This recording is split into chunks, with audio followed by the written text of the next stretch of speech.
Bonjour à toutes et à tous, bienvenue à ce webinaire concernant les indicateurs en satisfaction client.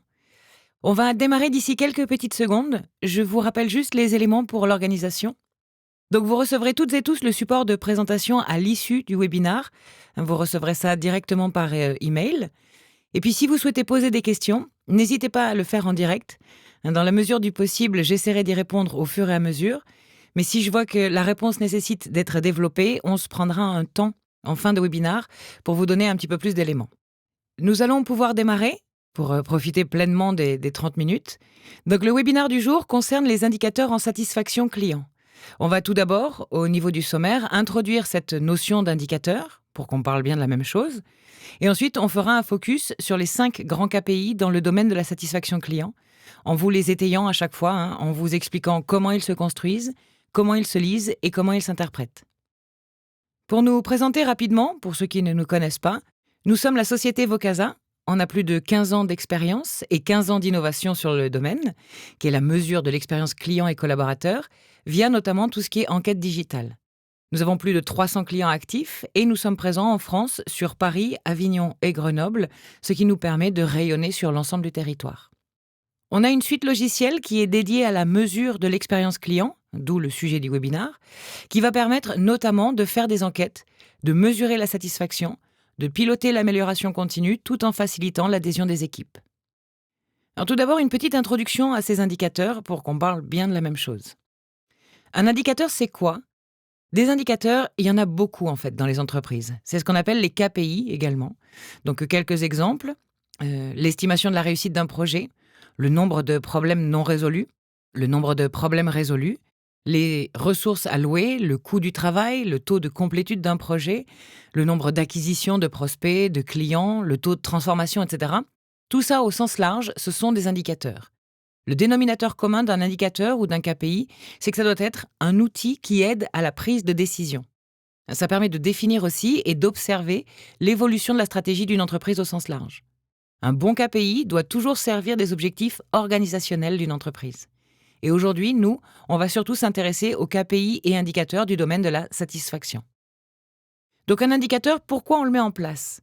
On le met en place pour accélérer la prise de décision, pour réduire les risques de mauvais choix. Alors, ça n'empêche pas d'en faire parfois, mais ça les réduit en tout cas. Pour favoriser le travail en équipe, avec des objectifs qui sont partagés et que l'on peut mesurer. Pour mettre en valeur la performance vis-à-vis de la stratégie de l'entreprise. Les indicateurs et les KPI ont aussi comme dénominateur commun qu'il faut qu'ils soient exploitables par tous. C'est-à-dire que n'importe qui dans l'organisation doit pouvoir les exploiter. Ils doivent être mesurables dans le temps. Un KPI, ce n'est pas quelque chose qu'on fait une fois tous les 2 ans. Ça doit se mesurer. Alors ça peut être une fois par an, une fois par trimestre, une fois par mois, une fois par semaine, une fois par jour pour certains. Selon si on fait de l'e-commerce, c'est parfois une fois par jour. Et ça doit mesurer quelque chose, un objectif qui doit être réaliste. Ça doit enfin permettre de conduire l'action qui vise à s'améliorer dans le temps. Donc ça, ce sont les grands dénominateurs communs. Maintenant, on va donner une définition de ce qu'est la satisfaction. Puisqu'on va faire ici le focus uniquement sur les KPI en satisfaction, je vais vous lire la définition du Mercator. En marketing, la satisfaction est un sentiment de plaisir ou de déplaisir qui naît de la comparaison entre les attentes préalables et une expérience de consommation. Je vais donner quelques exemples parce que c'est bien l'écart entre les deux qui est à mesurer. Je peux aller dans un fast-food sans avoir de grandes attentes. Mais on va me servir à table, on va offrir un ballon à mon enfant et du coup, je vais sortir très très satisfaite, voire très très contente parce qu'on a été quelque part au-delà de mes attentes initiales, de mes attentes préalables, comme donné dans la définition.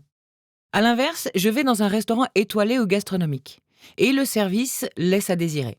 Et là, je serai du coup extrêmement déçue. Donc c'est toujours cette différence entre attente préalable et expérience réelle de consommation que l'on mesure en satisfaction. La satisfaction, comment on le fait dans les entreprises d'aujourd'hui ? Il y a plusieurs moyens, et ils sont tous complémentaires. C'est pas l'un ou l'autre, c'est très souvent tous ensemble.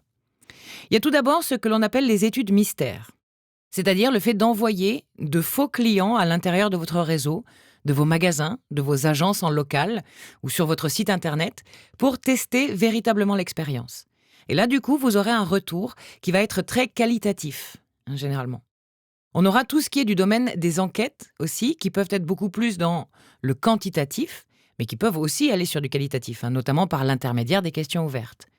Donc les enquêtes, c'est le moyen principal, en tout cas en termes de volume, pour remonter la satisfaction aujourd'hui. On a aussi les sites d'avis clients qui peuvent donner des informations, qui sont souvent pas tout à fait complètes parce qu'on reste sur des systèmes à étoiles un peu simples, mais qui donnent aussi des informations. Tout ce qui est l'analyse des réclamations et des incidents au sein de votre entreprise aussi. Et puis, ça peut être l'utilisation de panels de consommateurs spécifiques. Après, bien entendu, il y a d'autres méthodes, mais ça, ce sont les principales. Comment on doit choisir les KPI en satisfaction ? Tout d'abord, on doit prendre des KPI qui sont faciles à construire à l'intérieur de votre organisation.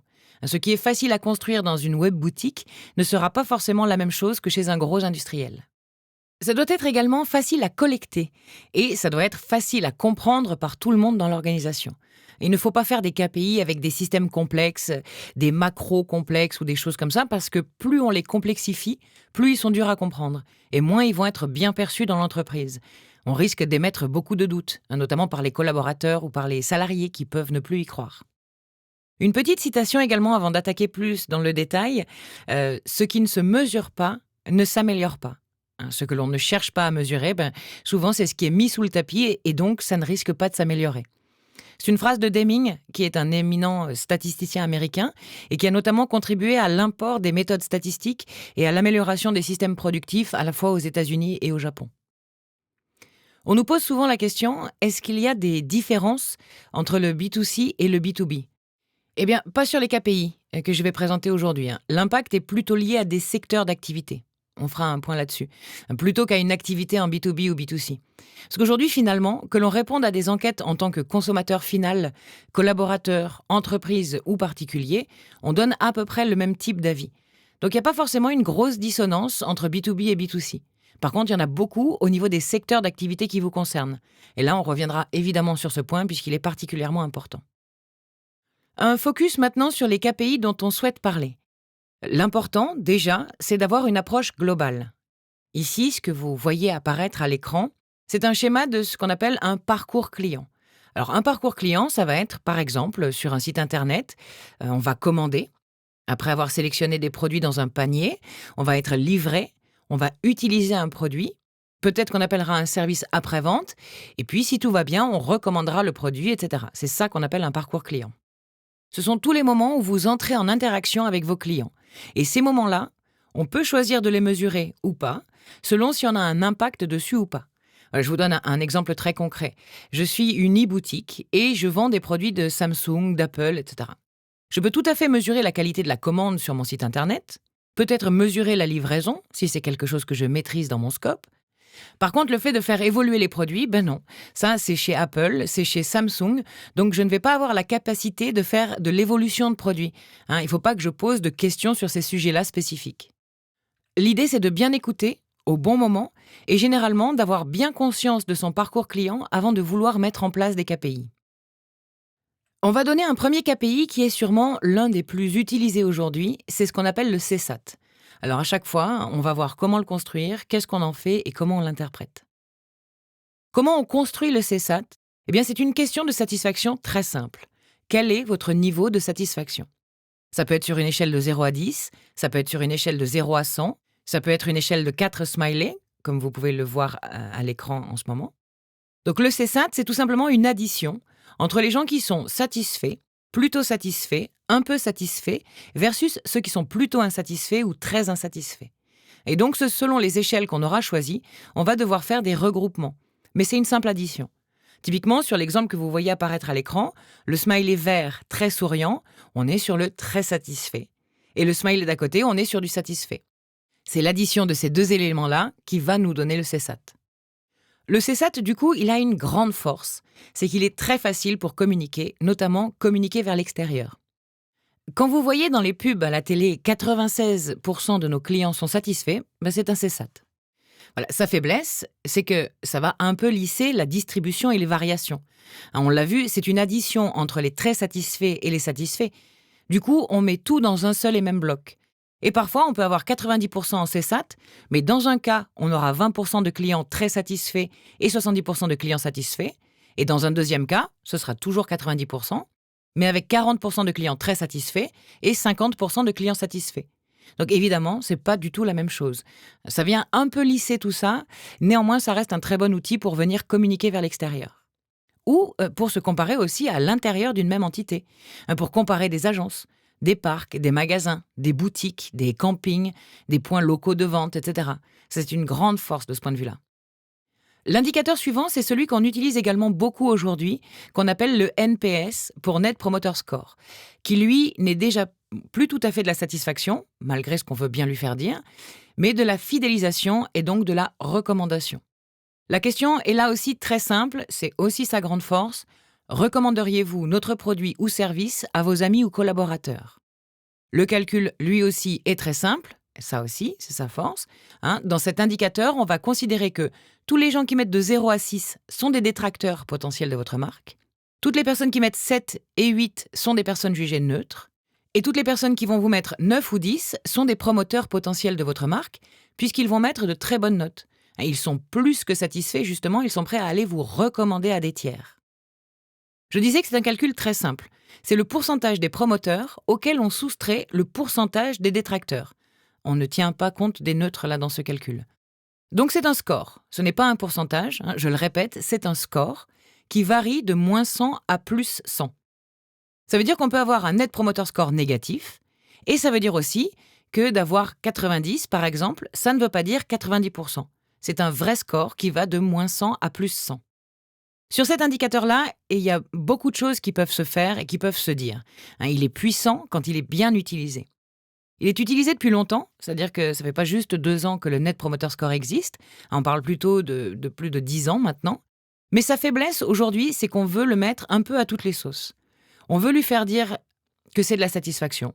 On veut le mettre en place sur tous les processus, y compris des processus d'écoute qui ne seraient pas tout à fait adaptés. Donc on perd sa valeur initiale puisqu'on va tout lui faire dire par effet de mode et ce n'est pas bon, je le répète, il s'agit d'un indicateur lié à la recommandation. Donc sa grande force, c'est qu'il est facile à calculer et à mettre en place dans tout type d'entreprise qui est capable de faire des enquêtes. Et ça permet notamment de se comparer très facilement à l'intérieur d'une même entité. Par exemple, pour se comparer entre ses magasins, ses agences régionales, ses agences locales, les agences urbaines ou autres. On peut facilement se comparer. Une autre de ses grandes forces, c'est qu'il peut être déclencheur d'alerte en interne, notamment dans une enquête, afin de prévenir les personnes en interne pour qu'ils réagissent, par exemple, très vite sur des détracteurs potentiels de la marque, quand on veut le voir à la négative, mais aussi pour agir sur les promoteurs potentiels de la marque. Encore faut-il savoir les activer pour vraiment en faire des promoteurs de la marque, qu'ils aillent parler en bien de vous, etc. En revanche, parmi les faiblesses du NPS, il y a sa volonté d'application universelle. Comparer son Net Promoter Score quand on est une marque française avec le Net Promoter Score de la même marque mais aux États-Unis, c'est pas forcément une bonne idée parce que les Latins vont noter différemment des Anglo-Saxons, qui vont noter différemment des Germaniques. Donc il y a des disparités culturelles spécifiques qui sont importantes à prendre en considération dès qu'on fait des enquêtes européennes ou mondiales. C'est vraiment très important. Ça permet aussi de mettre le doigt sur des leviers d'information activables. À partir du moment où on double le Net Promoter Score d'une question ouverte, quand on y ajoute une question ouverte, ça va donner des éléments qualitatifs qui vont vous permettre d'avoir des insights, des idées, des choses à activer qui vont généralement être très intéressantes. On voit qu'au bout d'un certain nombre d'années où on fait du Net Promoter Score, il est très difficile à faire évoluer. Une fois qu'on a une belle assise, qu'on a bien travaillé ses axes d'amélioration, de progrès, ces insights vont nous permettre d'aller regarder justement dans les signaux faibles, ce qu'on pourrait encore améliorer. Il y a un autre point fondamental, c'est que très souvent, on est une entreprise, alors n'importe laquelle, et on veut comparer son Net Promoter Score avec celui du monde entier. Comme je l'ai dit, il y a de grandes disparités sectorielles, et notamment sur les Net Promoter Score. Par exemple, vous êtes dans une industrie lourde et vous voulez comparer votre Net Promoter Score avec celui de Nespresso ou d'Amazon, mais ça ne sert à rien, ce n'est pas utile, ce n'est pas intéressant. Ça fait peut-être juste un peu de bien ou au contraire beaucoup de mal. Il faut se comparer à l'intérieur d'un même secteur, à minima et souvent même d'un même marché au niveau géographique. Je vous ai mis un exemple ici. Ce graphique-là n'est autre que celui fait par l'entreprise qui a inventé le Net Promoter Score il y a plusieurs années maintenant, qui s'appelle Satmetrix, qui, tous les ans, sort des benchmarks sectoriels et où on peut voir, par exemple, que dans le domaine de l'éducation et de la formation, il y a des Net Promoter Score aux États-Unis, puisque ce sont des chiffres américains, qui sont de l'ordre de 71. Je rappelle que le NPS se note de -100 à +100. Alors que, par exemple, dans la logistique et le transport, le Net Promoter Score moyen est à 29. Ce qui fait que si vous êtes une entreprise de transport aux États-Unis, les notes seraient un peu décalées en France, ce qu'il faut que vous visiez, ce n'est pas 71 en Net Promoter Score, mais c'est plutôt 29. Parce que c'est le standard de votre marché, de votre secteur. Et c'est ça qui aura évidemment le plus de sens. Pour vous montrer aussi, ici, donc les grandes marques publient généralement leur Net Promoter Score sur différents sites. Alors, toutes ne le font pas, mais certaines le font. Souvent, d'ailleurs, celles qui ont de bons résultats, d'ailleurs. Et on peut trouver les NPS des marques comme Tesla, des grandes marques comme Toyota qui sont très réputées pour ça, comme Honda aussi. On trouve également des entreprises un peu moins connues en France, mais qui sont connues aux États-Unis. Et ensuite, un autre graphique qui est très intéressant et que je vous montre ici. Alors, il n'a malheureusement pas été mis à jour récemment, alors que c'était vraiment un graphique qui me semblait avoir une grande pertinence dans notre monde actuel. Donc là, il a déjà quelques années, mais on s'apercevait déjà qu'il y avait un Net Promoter Score qui différait selon les âges. Et l'information est assez intéressante parce que, contrairement à ce qu'on pourrait penser initialement, ce sont les jeunes qui notent le plus durement sur la question de la recommandation. Ça fait vraiment réfléchir fortement sur le niveau d'exigence des clients d'aujourd'hui et de demain. Et sur le fait qu'être customer-centrique, c'est plus que jamais une nécessité. C'est capital. Je vais regarder maintenant un peu s'il y a des questions. Alors je vois qu'il y a pas mal de questions. Du coup, je les prendrai à la fin. On va continuer. Je vous remercie, Belinda, Jean-Philippe, Diane et Jérôme. Je vais reprendre ces questions à la fin parce qu'elles sont nombreuses. On va maintenant passer sur un autre indicateur, donc le 3e, qui s'appelle le Customer Effort Score. Le Customer Effort Score, lui, c'est un indicateur à privilégier dès qu'on est sur une activité de service client. Parce que lui, il va renseigner sur l'effort déployé par un consommateur, par un client, pour rentrer en contact avec une marque ou obtenir une réponse d'une marque, quelle qu'elle soit. Et donc, la question type, c'est quel niveau d'effort avez-vous dû déployer pour que votre demande soit traitée ? Ou alors, quel niveau d'effort avez-vous dû déployer pour obtenir un devis de notre part ? Quel niveau d'effort avez-vous dû déployer pour joindre notre service après-vente, etc. C'est la notion d'effort qui est mise en avant ici. C'est une notation à l'échelle qui est faite généralement de 1 à 5, qui peut être revue pour faire aussi du 0 à 10, pour être un peu plus comparable éventuellement avec d'autres indicateurs, comme ceux qu'on a vus précédemment, et qui a une grande force lui aussi, c'est qu'il est simple et court, avec un calcul automatique, qui est un calcul de score qui va tout simplement de 1 à 5. Le but ici, c'est plutôt de donner une vision claire, et pas imagée, sur le fait que vos clients ressentent plus ou moins de difficultés à obtenir des réponses facilement de votre part. C'est un indicateur qui prend vraiment tout son sens à l'heure du digital, mais qui peut nécessiter aussi d'être filtré par tranche d'âge. Je donne un exemple. Votre entreprise a choisi de digitaliser tous ses processus, de dire c'est fini le papier, on fait plus d'enveloppes, on fait plus de timbres, on fait plus tout ça. Et bien pour certaines tranches d'âge, ça va être beaucoup plus facile pour eux, parce que le digital, c'est leur habitude. Ils préfèrent recevoir un email avec un document PDF plutôt que de recevoir un courrier où il faut ouvrir une enveloppe. Mais pour d'autres, ce sera beaucoup plus difficile. Ils vont devoir déployer plus d'efforts puisque leur habitude n'était pas celle-ci. Donc vous allez casser leur habitude en mettant tout en digital. Et du coup, cette notion de tranche d'âge peut être importante à prendre en considération là-dessus. C'est un métrique très pratique dès qu'on fait des enquêtes à chaud. Il est très adapté évidemment à tout ce qui est métier de service. Là encore, généralement, on invite à ajouter une question ouverte qui va permettre de vraiment compléter cet indicateur pour remonter les obstacles les plus courants à l'effort. Sur le fait d'insister, par exemple, pour être capable de résoudre un problème, de devoir réexpliquer plusieurs fois la même chose à des personnes différentes, le fait que les appels sont transférés sans arrêt, que les demandes ne sont pas traitées en temps et en heure selon les standards qui sont prévus par l'entreprise, etc. Donc là, le but, c'est vraiment d'aller sur des éléments très poussés, très pointus qui visent à l'amélioration de vos services, évidemment. On va parler maintenant du FCR pour First Contact Resolution, ou First Call Resolution, son premier nom, et on l'appelle aussi le Once and On. Là, la question est la suivante. Avons-nous résolu votre problème lors du premier appel ? Ou alors, avez-vous eu besoin de nous contacter plus d'une fois pour résoudre votre demande ? C'est un simple oui-non, généralement, qui suffit à faire le calcul de cet indicateur-là. Avec le FCR, on vise plutôt une optique de fidélisation. Parce que ça s'intéresse à la performance des centres d'appel, des centres de contact, des services clients, des services commerciaux au sens large, en mesurant la capacité de répondre aux questions du premier coup. Parce que, en fait, tout le monde, toutes les études le prouvent, dès qu'une entreprise est capable de répondre en une seule fois aux questions attendues par les clients, elle va être mieux vue, parce que jugée réactive, professionnelle, etc., et les clients seront plus fidélisés. Il y a même des études qui ont prouvé que c'était dans des entreprises comme ça qu'on avait tendance à plus dépenser. L'exemple d'Amazon, en l'occurrence, est plutôt parlant sur ce domaine-là. C'est aussi un indicateur sur lequel on peut mesurer soit de la qualité, donc du coup de services perçus, soit carrément de la rentabilité.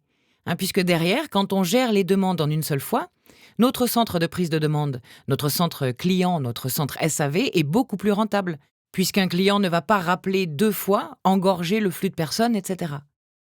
Ça veut aussi dire qu'on est capable, en tant qu'entreprise, de mettre à disposition des collaborateurs toutes les informations qui leur sont nécessaires pour répondre en une seule fois aux demandes. Et de ne pas avoir des hiérarchies et des sur-hiérarchies qui peuvent alourdir les process et qui peuvent donner un avis très très négatif d'un point de vue extérieur. On peut donc l'utiliser comme un indicateur de qualité ou de rentabilité. Mais dans les deux cas, c'est un indicateur qui est découpé par canal de contact. Il y a généralement un FCR ou One Send On sur la partie chat en ligne, sur la partie email, sur la partie appel téléphonique directement, etc. Parce que ça fait du sens aussi d'utiliser le canal dans la mesure de tout ça. Le dernier indicateur que je vais vous présenter aujourd'hui s'appelle le Net Emotion Score. Là, c'est un indicateur qui mesure l'intensité des émotions, des éléments qui sont donnés à l'intérieur des questions ouvertes. Donc, par exemple, vous posez une question ouverte après un Net Promoter Score ou après un Customer Effort Score, et il y a une personne qui va indiquer, comme c'est l'exemple ici, les explications sont claires et les agents sont sympathiques, néanmoins, les tarifs sont inadmissibles. Ça, c'est une réponse à une question ouverte. Ce qu'on va étudier dans le Net Emotion Score, c'est en fait l'intensité des émotions dégagées. Là, l'exemple est très basique. Évidemment, dans les faits, c'est quelque chose de beaucoup plus élaboré, mais c'est pour expliquer le principe. Donc, dans cet exemple-là, la personne nous dit les mots clair, sympathique et inadmissible. Ce sont les mots qui vont être remontés comme les plus importants dans ce verbatim-là. Et donc, le mot clair, c'est une tonalité positive. L'émotion, en termes de relation client, que l'on va ressortir, c'est la clarté. C'est assez simple à faire. Et on va mettre une note à cette émotion qui va être une note de 6, par exemple. C'est vraiment un exemple, c'est un postulat ici. L'aspect sympathique, on reste toujours dans la tonalité positive. Il y a tonalité positive, négative et neutre. Et l'émotion remontée en relation client, c'est la sympathie. La sympathie qui fait partie d'une palette de 130 émotions liées au domaine de la relation client. La note liée à l'émotion, c'est 6. Toujours pour l'exemple. On a enfin le terme inadmissible. Là, c'est une tonalité négative, qu'on va faire remonter à l'intérieur de l'émotion aberration. Et la note liée à cette émotion va être 0. Mais on pourrait même aller dans des notes négatives, pourquoi pas. Donc on a 3 verbatims, 2 positifs, 1 négatif. Alors là, c'est juste sur un verbatim, évidemment, mais ça peut être fait sur beaucoup plus de verbatims. On peut calculer du coup automatiquement un taux d'éléments positifs, qui va être 2 sur 3 sur 100, donc 66% en taux d'éléments positifs. Et nous calculerons automatiquement un Net Emotion Score qui, lui, va être la moyenne de ces 3 éléments divisé par 3, comme il y en a 3. Avec une note qui est multipliée par 10 pour donner un score et qui serait ici de 40, dans ce postulat-là. Donc là, c'est vraiment un indicateur qui est une sorte de pendant du Net Promoter Score, mais adapté aux questions ouvertes grâce à des outils d'analyse sémantique, qui vont donc analyser le sens. Pour compléter un peu, le Net Emotion Score peut s'afficher de cette manière-là. Donc c'est une pondération liée à la positivité en fonction des intensités de ces aspects positifs. Donc lequel choisir ? Eh bien, tout simplement, ça dépend de votre activité, du secteur sur lequel vous êtes, de ce que vous faites déjà aujourd'hui. Il y en a 2 qui remontent énormément, évidemment, ce sont le CSAT et le Net Promoter Score. Je dirais que dans 9 enquêtes sur 10 qu'on voit passer ou qu'on gère avec ou pour nos clients, on le voit. Tout ce qui est CES et FCR, c'est plus dès qu'on est sur des questionnaires ou des activités liées au domaine du SAV, du support, du centre d'appel, du centre de contact au sens large. Et tout ce qui est Net Emotion Score, évidemment, il faut avoir du verbatim pour être en capacité à le faire. Et notamment pour être capable de mesurer aussi les impacts de vos verbatims sur vos résultats, comme le Net Promoter Score, le CSAT, etc. Donc voilà ce que je voulais évoquer avec vous aujourd'hui. J'espère que ça aura été intéressant pour vous. Je vais commencer à prendre les questions pour pouvoir y répondre. Alors ceux qui ont encore des questions, il est encore temps de les écrire.